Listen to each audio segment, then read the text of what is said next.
and she has become the ambassador of the entire WNBA. Ball stolen by Lynette Water, driving to the other end, puts it up and out. That's a big influence on so many people who are in this league now. It's official. There's a dynasty in the WNBA. Four-time champion, three-time MVP. Nobody's ever done it better in the WNBA than Cheryl Swoops. There's Tina. She's going to do it right here. Yes! She's got the record. 6,264 points for Tina Thompson. Congratulations to Tina Thompson, the one player that has been here from the start every year. Wow, I can't believe it's been 15 years since we started the WNBA. And I think the thing that I remember most is probably the tip-off. I mean, it was the LA Sparks versus New York, the New York Liberty and Teaspoon and all that whole New York crew. You guys smashed them a lot, so I know you guys are more familiar with them than I am. But, you know, just tipping off was probably the biggest memory, and having Val Ackerman toss that ball. That was just an amazing point. No, I totally agree. I remember the tip-off, too. I mean, although we weren't playing, I think we were playing the next day, right, Yeah, Cheryl? we didn't play opening night. But that tip-off, I mean, it was kind of one of those, like, movie moments, you know, when you see movies and it kind of slows down, and when they're throwing the ball up and they're, like, reaching. It was totally one of those moments. And I watched it, and I was proud. I was proud. I mean, although we weren't playing, we were playing. It was a good moment. Good evening, everybody, and welcome to Game 1 of the inaugural WNBA season, and the wait is over. Not every day that you get a chance to be a part of history. We're gonna win! We're gonna win! I hope my first shot isn't an air ball. Just the excitement leading up to it, like all the hype everybody was talking about. Oh, the WNBA, I want to watch it, I want to see what's going on. The whole, what was We Got Next? Yeah, it was, that was campaign. just the excitement of it. You know, I remember going to New York, signing the contract, and, you know, my first thought was, this is really going to happen. Like, this is real. And I remember I was like, oh, but I'm pregnant. What am I going to do? I remember thinking, I want to play. Like, I want to be a part of the inaugural season. I want to be a part of the first WNBA. You know, I had the baby. My first question to the doctor was, when can I come back and play? And I remember coming back on the floor, about 50 pounds overweight. Flash the picture when you talk about that. Oh, my gosh. And then I remember just saying to myself, what are you thinking? But it felt, even though I wasn't, you know, where I wanted to be. You were good, though. It didn't contribute the way I wanted to, but it was just such a great feeling. It was just, it was exciting. I think that the reason the WNBA was really successful and launched is because of the success we had in 1996 with our U.S. Olympic team, winning the gold medal and having 35,000 Americans chanting USA. I still get chill bumps when I think about that moment, but that really sent a message to America. I thought that women's basketball, there is another level beyond college, because we had gone 60-0, and I thought that was really the moment that changed women's basketball. You know, I think it was something for us to build off of. You know, knowing that the WNBA was about to start, it was like a dream come true. But for me, it was more of a, how long are we going to get to do this? You know, is the WNBA going to be around for a long time? Or, you know, is it going to be a year, 2 years, 3 years? I get a call. I was sitting in a Kaplan class studying for the LSAT, and I get a call to be invited to the WNBA. So I was kind of like, you know, all right, that sounds good, but, you know, let me see what they're talking about, you know, if this is serious, if this is for real, because I'm starting my future and my career. But that makes sense, because actually when we finished in '96, I thought I was retired from basketball. I had actually signed a modeling contract in New York with Wilhelmina, and I was like, okay, that's it. So when the WNBA began, I thought it was going to be a summer league. I thought we were going to wear like reversible jerseys and probably play, you know, in LA and Long Beach State. We usually, they have the biggest draw, right? You know, So we thought it would be somewhat of a summer league. So when they said we're playing at the Forum, I'm like, the Forum? Dude, are you serious? Like where the Lakers play? Like, this is real. This is real. I'm curious, Lynette, what is your experience, though, because you are more of a veteran than us? Yeah, I would agree with Cheryl. It was the hype. It was that the league was coming. I'd spent so many years playing overseas, and, you know, when we'd get together, we'd say, why can't we do this in the United States? And finally, it had come to fruition. You know, we were hoping, is it that day going to come? And I remember being in a meeting and they were talking about what uniforms were we going to wear and what the logos were going to be. And so, I remember I some think of those pictures too. Yeah, They the were teams were unique, the logos, everything, the Sparks with the palm trees. Cleveland Rockers, which I played for, so. The guitar. Yeah, so, we're very proud of that, but, and then it happened. And so the dream had come true. We finally, at home doing what we love to do. And 15 years later, we're sitting here, so. Wow. I'm so old.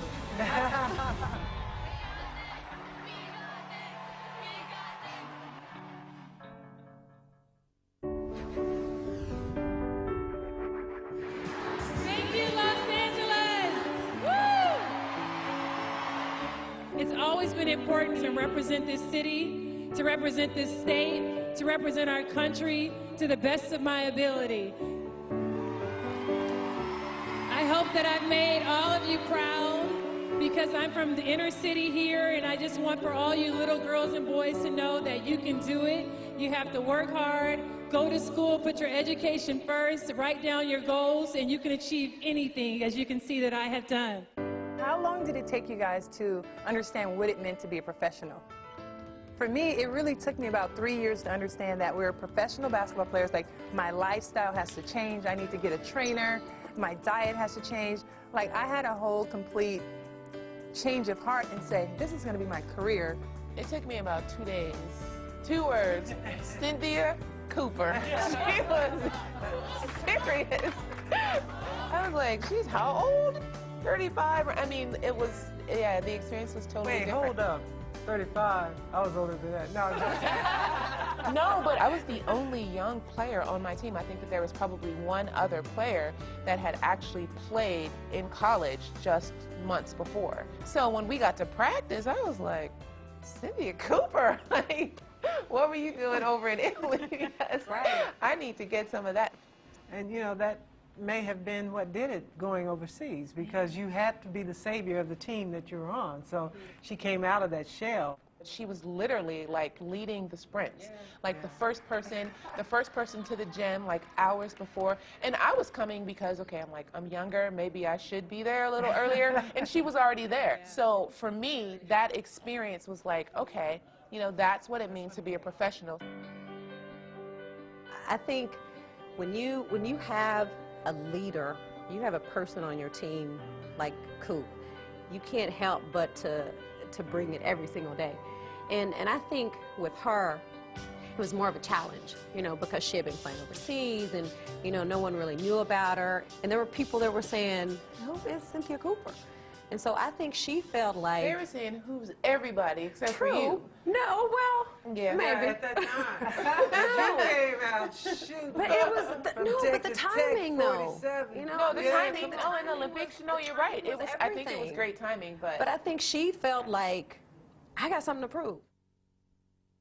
Another thing that I think, too, is that so many people think that the Houston Comets were kind of like a surprise. Because when the WNBA started, there was so much emphasis put on LA and New York. Like, literally, they had picked, before the season started, that to be the championship. So, kind of knowing that, I was like, oh, wow. You didn't get the memo. For 4 years, though, you put it down, and it was just remarkable to watch. It was tough to take. We were always, not always, but I think 2 of the 4 years we got sent home. So it was never easy for me and the Sparks, because we've always thought that we were supposed to be winning the championship. And you're right, I don't know that we were predicted to win, but I know that we always thought we would win. But that's how anybody should go. Every time you go, every year, you should think that you're going to win a championship, or why play. It's just the beginning, you guys. You know what? This is going to be the type of year where we just going to come together and get it done. It don't matter points, rebounds, whatever, as long as we're the team standing at the end. And I don't think I've ever played on a team, even when we played together, that we thought, we've never played on a USA team thinking we're going for silver, right? So, that's just not me. And as a leader of the Sparks, that's something that we kind of instilled in ourselves. And it was tough. You guys were phenomenal. We were serious. We went to work. And I saw Cynthia and the way she handled it. I was like, this is a job. This is serious. And that I had to change my mindset. We missed that on our team at the Sparks in the first few years, just to get that total understanding of just that. Like, you need to be here early. You need to get up some extra shots. This is your job. You need to be able to get here and perform at the highest level. You know, this is for real. We're on this huge stage, and I recognize that, and that became really important to me. Like, seize this moment, understand that we are the role models. Other women, other boys, other girls are looking at us, and we need to set that standard.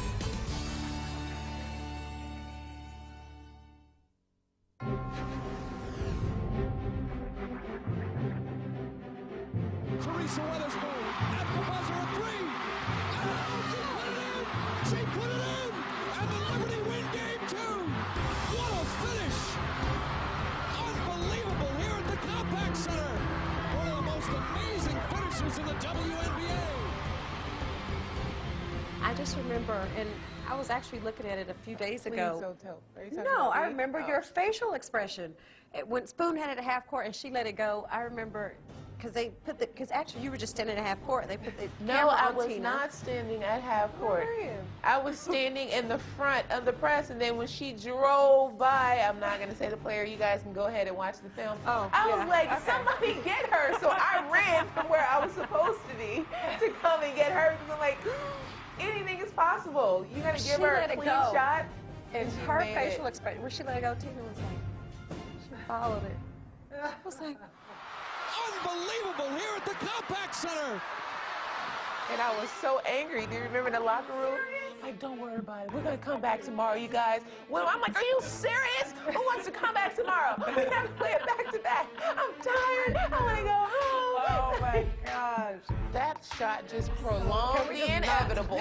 Let it go. I'm just saying, let it go. It's official. There's a dynasty in the WNBA. The Houston Comets have won their third straight championship. Well, the shot from my team would have been the Nikki Teasley's three-point shot. Oh, that was awesome. to win the Corner, championship. totally. And Nikki probably, if I remember correctly, I don't think she had taken a shot all game. And we're always like, Nikki, shoot it. Teasley was just such a great passer. She loved to pass the ball first.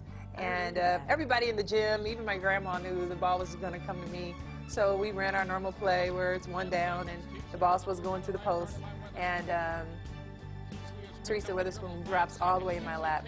Nikki Teasley has the ball, and she has to shoot it, and she still hesitates. And then she shoots her little set shot and knocks down the three. And she's like, I did it, Smooth, I did it. So we were all just crying and jumping on the floor. The LA Sparks have won their second straight WNBA championship. It's just a great moment, you know, when you win championships. I think the experience is that it's true. You don't really remember the stats. You don't remember how many points you had, rebounds, anything, but you remember the camaraderie with your teammates, the champagne being splashed everywhere, the confetti. I love that. I thought it was just awesome. Did anybody have a favorite place that they played? I mean, I always loved Phoenix because they had the dancers and I mean the crowds. I like New York. I think I love New York too. Oh my gosh, the Garden. Well, I mean, Marquee Garden. You gotta go in there and ball. I'm just talking about the party and the dance and all the entertainment. hanging Mine out. was strictly, where do I get the most buckets? Oh, it was New York. Okay. New York City. You know what? The New York fans, I must admit, they are tough. They know good basketball. They boo our team every time, and they love me. And I can appreciate that because I'm going to give you the best performance. I'm going to play hard. Yeah, right. But the fans, they'll tell you, if you're not playing hard and you're not working hard, they will boo you out of the gym. The Sparks have been booed in New York. Not Lisa, but the Sparks. Not Lisa. No, I like D.C. too.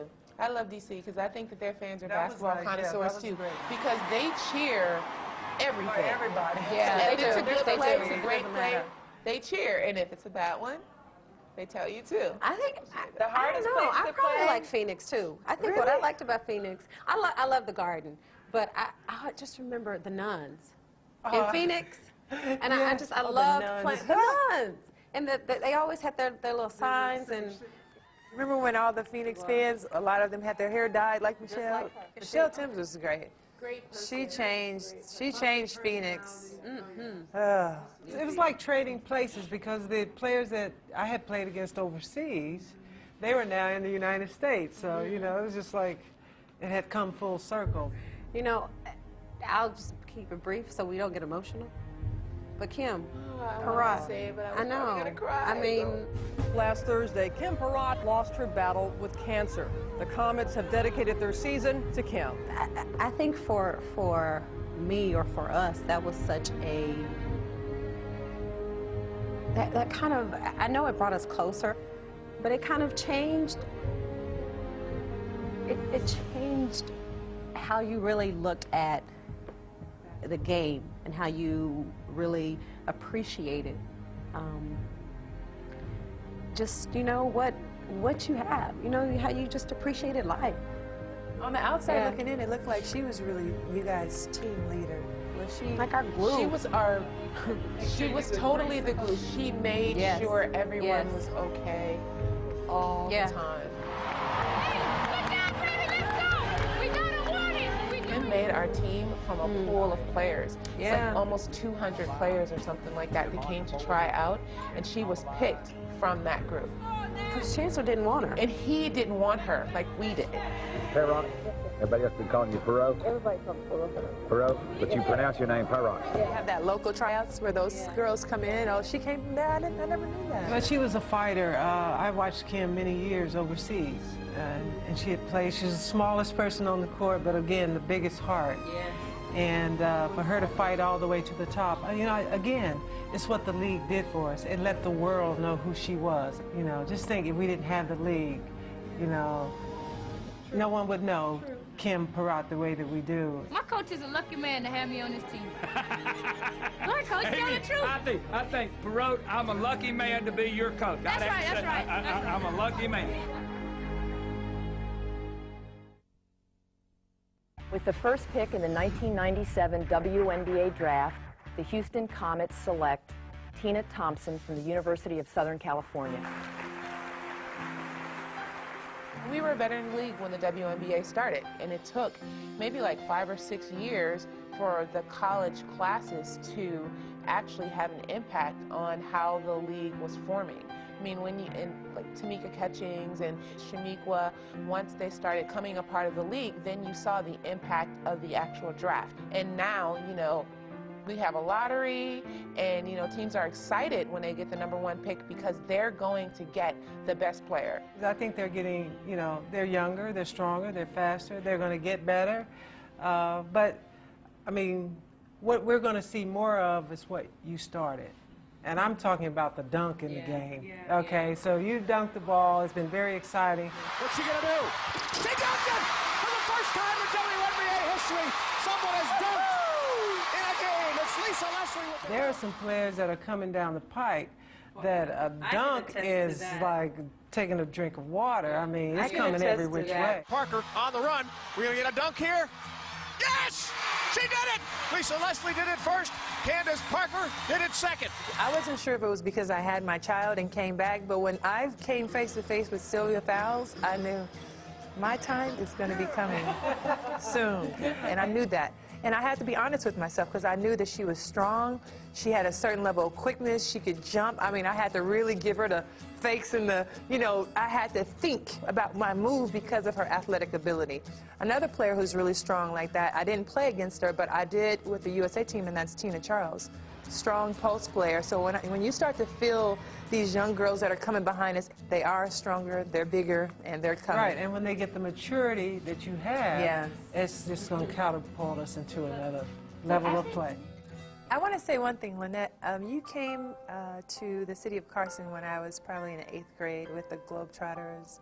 I don't know if you remember that, but I was there, and it was just an amazing moment. You were the only woman with those men and able to do all those things that you did with the ball, and it was very inspiring to me. I don't know if I ever told you that, but I wanted to tell you that now because you've come your path to come through the WNBA. I know it was towards the end of your career, but there's a lot of things that you did that impacted us that the people maybe didn't know about. But you were truly a pioneer being with the Globetrotters, and it was awesome. Yeah. Everybody loves Lynette. She's great, great. There's something that I think has been really neat, and that is to go into the mall and see someone, a young girl, with a jersey on that has your name on the back. That just didn't happen before, you know. And with all the media exposure, all the games, you know, you got little girls now who are growing up dreaming of playing in the WNBA. I think that's one of the most beautiful things about having the league here in this country, to help develop more dreams in young girls, to help them believe that they can be all that they can be. I am so thankful that I was able to play in this time era, because we're all, you know, this just happened to be our time. We were in the right time era and in the right moment, and I've always taken it so seriously about being a role model. Like, that is so important to me.